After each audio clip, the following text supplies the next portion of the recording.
amongst us Dr. Prashant Upadhyay. Sir is an MD from Manipal University with specialization in internal medicine, diabetes and non-invasive cardiology. Sir has been practicing in Durga Hospital as consultant physician for the last 13 years. We welcome you, sir, on this panel of doctors. Please give a loud round of applause. First of all, I would like to thank Principal Ma'am for initiating this forum for doctors who are normally, so busy in their practice. And when this topic came to me from Ma'am, I was just thinking how I should explain such a way that even a child sitting in the conference should be able to understand diabetes. So, the topic is type 1 diabetes, but I would like to also include type 2 because all of us are in a age group above 35 to 40 in current era, where type 2 diabetes is so rampant that every other patient coming in our hospital OPDs has got some doubt about sugar level being little more than the cutoff given by the guidelines. So first of all, what is diabetes? All of us know that diabetes is something to do with sugar. Sugar, carbohydrates, what we normally eat in day-to-day life. So if you go back to the trivia, diabetes was picked up as far as 6th century BC by Sushruta when he was a keen observer that there were ants seen around some person's urine, and they also used to taste the patient's urine to see for a sweet odor or a taste.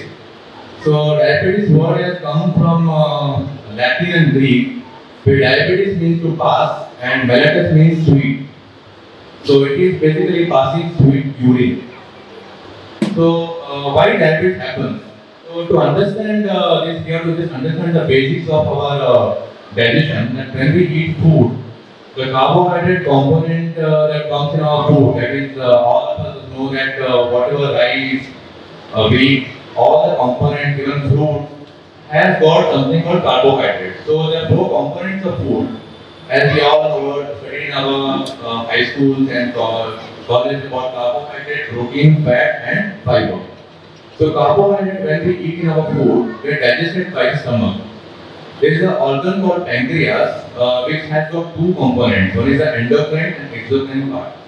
The exocrine part produces enzymes which help in breaking down these components, including carbohydrate broken down by amylase enzyme. The protein is like protease. So these enzymes break down the food into basic components. Like carbohydrate is broken down to glucose, protein into amino acids, fat into fatty acids. Fiber just gives a component of water to the digestion tract, keeps the acidity into the stomach. So when carbs are broken down into glucose, the glucose enters the bloodstream. Now comes the role of the pancreas. What we call the insulin, which is produced by the beta cells of the pancreas. So when we eat food, the glucose is absorbed only when insulin is there. Insulin helps the cells to take in glucose. If insulin is not there, the glucose is not taken by the cells. So once glucose enters the cells, it is used by all the cells. The muscle cells, the liver cells, the brain cells, every cell requires glucose for being alive, in short, to be receive enough energy. So what happens? The body tries to break down fat and muscles, and that is what happens in diabetes. So to understand this, we will see what are the symptoms of diabetes. The first symptom what normally patients come to us is weight loss. I am talking about cases which have been undiagnosed for a long time. So they come to us with increased thirst, increased urination, increased appetite, or they come with gut which is not healing properly. They get easily tired. They get blurring of vision. In children, I think Bharat also agreed with me that the babies or even the young children may have increased bedwetting or frequent diaper changes at night. So these are the basic symptoms of diabetes. So now coming to the type 1 and type 2. So today's topic was basically on juvenile diabetes, which is type 1 diabetes. And what we are practicing is type 2 diabetes as a physician. We normally see more of type 2 and Bharat, I think, will be seeing more of type 1 diabetes because of two things. Because type 1 diabetes happens in children because it is mostly a autoimmune disease. Autoimmune means there are antibodies in the body which slowly destroy the beta cells. So in pancreas, these beta cells are a limited amount. So when these gets destroyed by autoimmune response, that means the antibodies are in the body which is not supposed to act on the pancreas. They are supposed to fight the external infection or external triggers. So these antibodies, which we call islet antibodies, they will destroy the beta cells gradually. So initially the child may not have sugar symptoms because there are three stages of type 1. Stage 1, stage 2, stage 3. Stage 1 is that the antibodies are there. There are antibodies but there is no trigger. So the child will be having normal life. At some stage, these antibodies are triggered by environmental factors. Now normally we don't have any strong evidence why this trigger happens. So mostly there are some viruses. Like as per the literature, there are some Coxsackie viruses, some viruses you might have heard about enterovirus, even COVID virus. These viruses trigger an autoimmune response. The autoimmune response is triggered by environmental factors and the beta cells gradually become less in number. Then the patient comes to stage 2, where there are some symptoms of diabetes but no overt sugar report. No report showing diabetes. And then lastly, as the beta cells become very deficient, then the symptoms start of clinical diabetes. That is stage 3 of type 1 diabetes, where we can see patients coming with high sugars and all the symptoms which I mentioned now. Polyuria, passing out of urine, polydipsia, increased thirst, polyphagia, weight loss, increased frequency of bedwetting, poor weight gain, blurring of vision, dizzy, fatiguability. These are the gradual symptoms which develop over a course of time. Now, as for the age group, it is mostly seen between 4 to 6 years of age, and the second peak is seen between 14 to 16 years.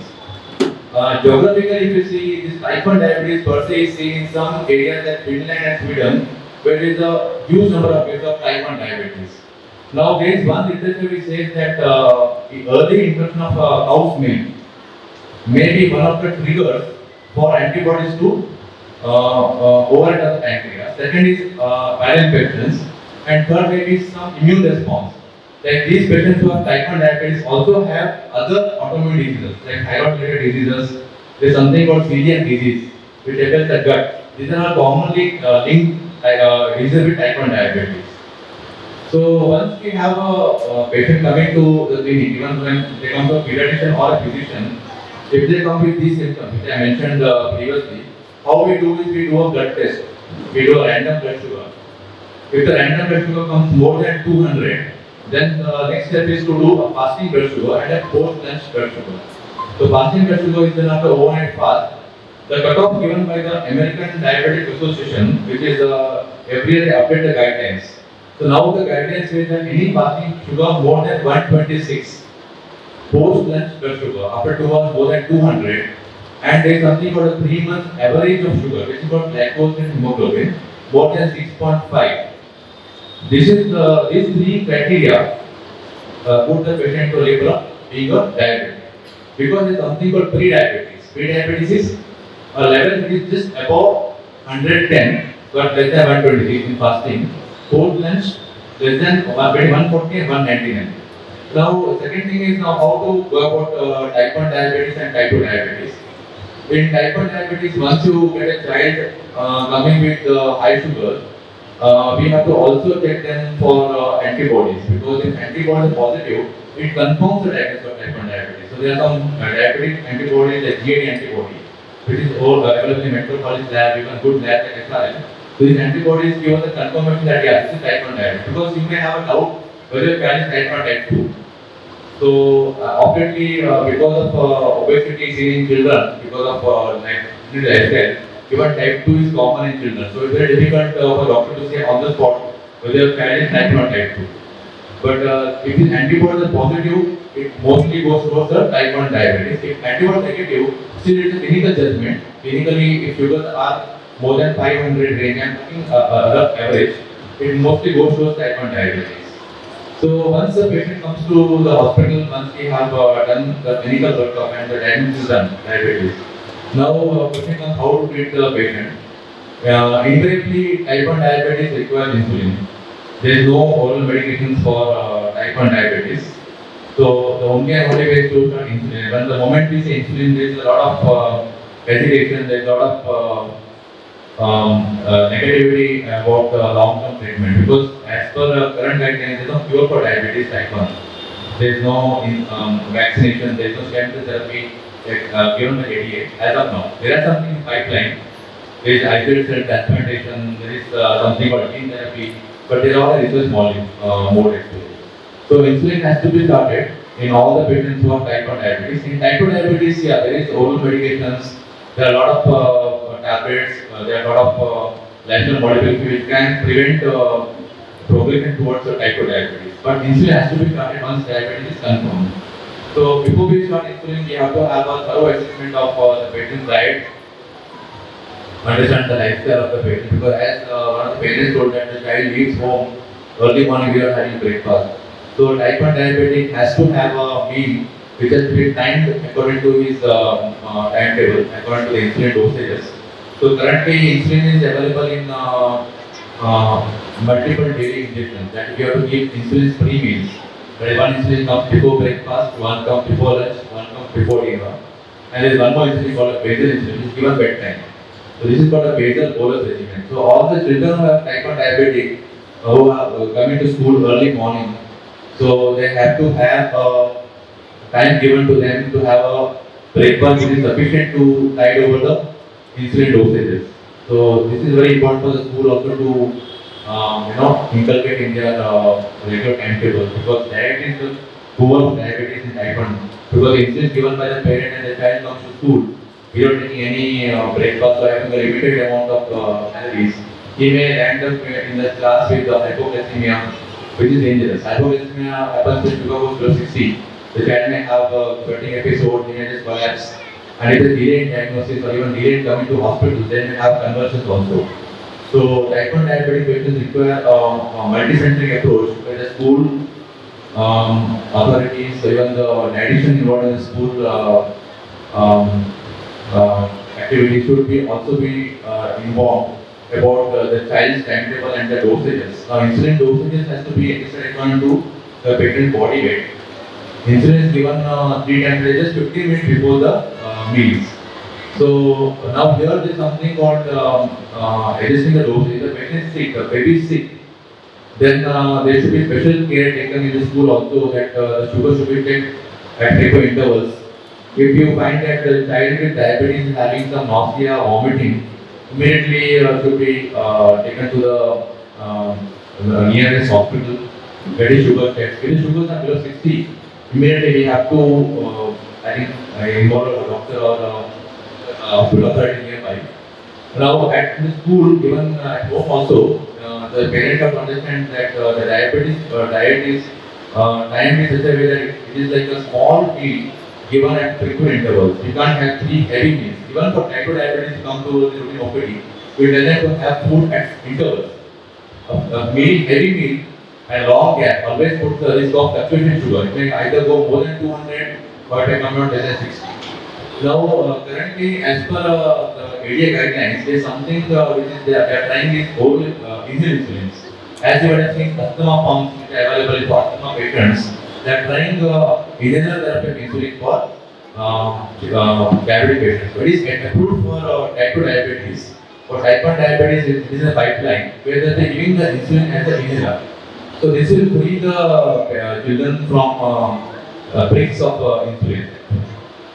Now coming to preventive therapies, type 1 is very difficult to prevent because it happens over a course of time because of genetic predisposition with environmental factor. But type 2 diabetes, all of us have to be aware that we are all in an era where there is less walking, more of sedentary lifestyle. We have easy access to lifts, to vehicles everywhere, so we hardly walk every day.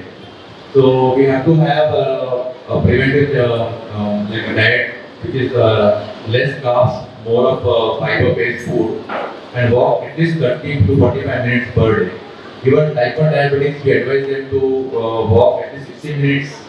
It is twice a week, if not daily. And weight reduction helps in type 2. In type 1 diabetes, we have to maintain their protein and fiber in the diet so they don't go into metabolism. type 2 diabetic patients, I think if they walk every day half an hour, cut down the calorie intake, and follow the regular medication, they can have a very smooth life. But type 1 diabetic, insulin is a must. If they skip insulin, they are more prone for some disease called diabetic ketoacidosis. This is a life-threatening disease where the sugar goes above 500. The patient can land in ICU with changes in their metabolism. They can come with acid level being more than normal. They can go into coma also. So diabetic ketosis is one of the complications of diabetes if the insulin not given on time. Second complication is hypoglycemia, which we have to keenly observe the patient for any sweating episode or any type of weakness. Immediately take the sugar and give insulin, oral glucose. So in school, I think there should be a I think like commonly we can use glucose powders or even fruits can be given to these type 1 diabetic children. Immediately when they find them little unconscious or little drowsy, immediately take the sugar and give them fruits or glucose powder. And then we can initiate them to the hospital. Now, secondly, every child with type 1 diabetes requires some consultation with specialist doctors. One is they have to have yearly eye checkup for retinopathy. They have to have a dental checkup every 6 months because there are some gum issues, there are some very easy prone for dental caries. They also have to have a 6 monthly checkup for kidney function. Have to have a medical assessment frequently for neuropathy. Neuropathy means they have some pains and in the legs. They can have symptoms of belly. So eye checkup, I think if it's done 6 monthly once is better. So I think I have mostly covered most of the topic of type diabetes.